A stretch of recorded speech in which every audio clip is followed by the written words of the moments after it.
Hello guys, now we are going to discuss about the next numerical problem related with the unit 3 magnetic effect of current।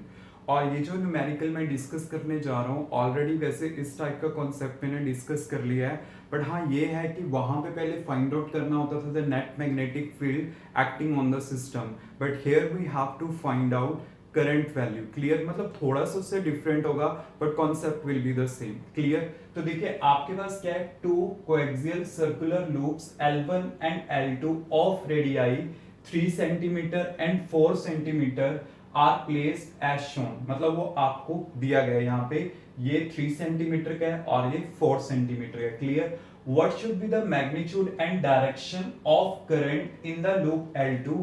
आपने current का magnitude find out करना है और direction इसमें find out करना है। Clear? In the loop L2 so that the net magnetic field at the point O be 0।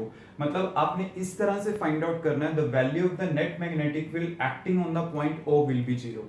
देखो एक सिंपल सा सिचुएशन है, अगर यहाँ पे नेट मैग्नेटिक फील्ड 0 है तो इसका मतलब क्या है कि जो मैग्नेटिक फील्ड होगी दोनों की कैसे एक्ट करेगी, अपोजिट डायरेक्शन में एक्ट करेगी। क्लियर? तभी वो 0 होगी। अगर सपोज करो मेरे पास एक ऑब्जेक्ट है, मैं कहता हूं इस पे नेट फोर्स 0 है, तो नेट फोर्स 0 वो मेरे पास होगी कब, अगर यहाँ पे भी 10 न्यूटन लगी हो, यहाँ पे भी 10 लगी हो, मतलब अगर दोनों का अमाउंट सेम होगा तभी वो चीज पॉसिबल है। ऐसे ही आपके पास अगर यहाँ पे और यहाँ पे दोनों में मैग्नीट्यूड मैग्नेटिक फील्ड का सेम रहेगा, देन तभी आपके पास क्या है कि वो वैल्यू 0 एग्जिस्ट कर सकती है। क्लियर? तो इसका मतलब ये तो चीज डिसाइड होगी कि मैग्नेटिक फील्ड अपोजिट डायरेक्शन में एक्ट करेगी। क्लियर? अब देखिए मुझे यहाँ पे क्वेश्चन में करंट का डायरेक्शन गिवन नहीं है और मुझे ना लूप से देख के ये नहीं पता चल रहा कि ये क्लॉकवाइज है एंटी क्लॉकवाइज है, क्योंकि देखो एक सिंपल सी बात है कि अगर मैं इस फेस को देखता हूं तो मुझे ऐसे लगेगा कि करंट इसमें ऐसे फ्लो कर रहा है, मींस एंटी क्लॉकवाइज फ्लो कर रहा है। और अगर मैं इसको पीछे की साइड ले लेता हूँ, इसको आगे की साइड ले लेता हूँ, तो करंट मुझे थोड़ा इस टाइप से लगेगा।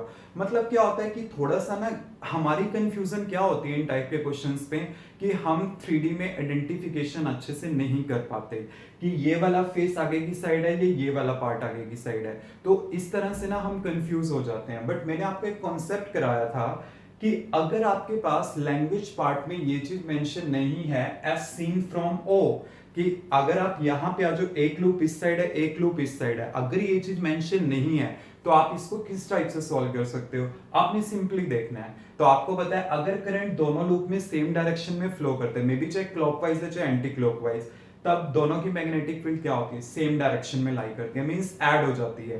बट अगर आपके पास करंट यहाँ पे कैसे फ्लो कर रहा है, अपोजिट डायरेक्शन में, देन आपके पास क्या होती है, वो अपोजिट डायरेक्शन मींस सब्ट्रैक्ट होती है। तो इसका मतलब अपोजिट डायरेक्शन में कब एक्ट करती है, जब दोनों में डायरेक्शन ऑफ करंट क्या होगी, अपोजिट। तो मैं ये कह सकता हूं कि अगर यहाँ पे नेट 0 एग्जिस्ट कर रही है तो इसका मतलब the direction of current in the loop L2 will be opposite to the current that flow in the loop L1। मतलब इसके अपोजिट। आई डोंट नो कि इसमें क्लॉकवाइज या एंटी क्लॉकवाइज, कहीं ऐसा ना हो कि आप पेपर में कहो कि इसमें तो क्लॉकवाइज थी तो मैंने इसमें एंटी क्लॉकवाइज ले ली। नो, आपको क्या पता है कि इसमें क्लॉकवाइज या एंटी क्लॉकवाइज, हमें नहीं डिसाइड हो पाता। तो इसलिए ना आपने क्या कहना, the direction of the current in the loop L2 will be opposite to the that of the direction of the current in the loop L1। Clear? अब देखिए क्वेश्चन को कैसे सॉल्व करना है। अगर इसमें नेट मैग्नेटिक फील्ड 0 एक्ट कर रही है तो 0 वो कब आपके पास एक्ट करती है, वो 0 तब एक्ट करती है जब अपोजिट डायरेक्शन में। तो दोनों लूप के लिए, मतलब L1 लूप के लिए जो मैग्नेटिक फील्ड होगी और जो L2 लूप के लिए होगी, वो दोनों आपस में क्या करेंगी, इक्वेट करेंगी। अब मैग्नेटिक फील्ड इस पॉइंट पे इसकी वजह से क्या होगी, ये हमने काफी सॉल्व कर लिया इस टाइप के क्वेश्चन। म्यू नॉट अपॉन 4 पाई क्या होता है, 2m। m क्या होता है, करंट इनटू एरिया। करंट कितना फ्लो कर रहा है, I1, और एरिया कितना है इस लूप का, एरिया अगर देखा जाए पाई आर स्क्वायर होता है, तो मैंने लिखा पाई आर स्क्वायर। आर मतलब इसका रेडियस, रेडियस कितना होगा इसका, आपके पास हो जाएगा 3 सेंटीमीटर माइनस 2 का स्क्वायर, ये मेरे पास आ जाएगा। एंड डिवाइड बाई क्या होता है, ए स्क्वायर प्लस एक्स स्क्वायर का पावर 3/2, मतलब ए इसका रेडियस वो कितना होगा, 3 इंटू 10⁻⁻2 का होल स्क्वायर प्लस, और क्या होगा 4 इंटू 10⁻⁻2 का स्क्वायर रेज टू पावर 3/2, ये मेरे पास आ जाएगा।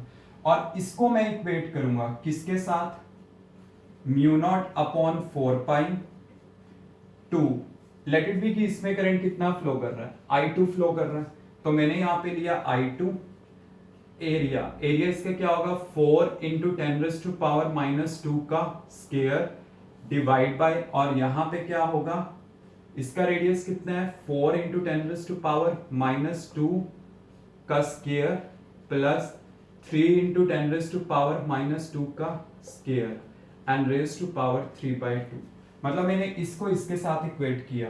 अब देखिए I1 का वैल्यू कितना है 1 एम्पियर, तो मैंने I1 का वैल्यू यहाँ पे क्या पुट कर लिया 1 एम्पियर, और इसका जस्ट वैल्यू मैंने पुट नहीं किया क्योंकि ये मैंने फाइंड आउट करना है, या आप इसको ऐसे लिख दो अगर आपने कंफ्यूजन को अवॉइड करना है। तो यहाँ पे अगर मैंने दोनों को इक्वेट किया, इससे ये कैंसिल आउट हो जाएगा, 2 से 2 कैंसिल आउट हो जाएगा, ये जो टोटल है इसकी कैंसिलेशन इसके थ्रू हो जाएगी, मतलब ये दोनों भी कैंसिल आउट हो गए, पाई से आपके पास पाई कैंसिल आउट हो जाएगा, और यहाँ पे ये जैसे पावर है 10 रेज़ टू पावर ये भी, तो यहाँ पे क्या आएगा 3 का स्क्वायर, 3 का स्क्वायर मतलब 9 इक्वल टू क्या आएगा यहाँ पे I2, और यहाँ पे 4 का स्क्वायर मतलब 16, तो I2 का वैल्यू क्या आ जाएगा 9/16 एम्पियर। मतलब इस पार्ट में जो करंट आपके पास फ्लो करेगा वो कितना होगा इतना, और डायरेक्शन क्या होगी, the direction of the current in the loop L2 वो क्या होगी opposite to the that of the current flowing through the L1। मतलब वो ऑलरेडी मैं डिस्कस कर चुका हूं कि कैसे आपने वो लिखना है, क्लियर। तो इसमें करंट की डायरेक्शन इसके क्या होगी अपोजिट, क्लियर। तो ये दोनों हमारे डिस्कस हो गए पार्ट, क्लियर।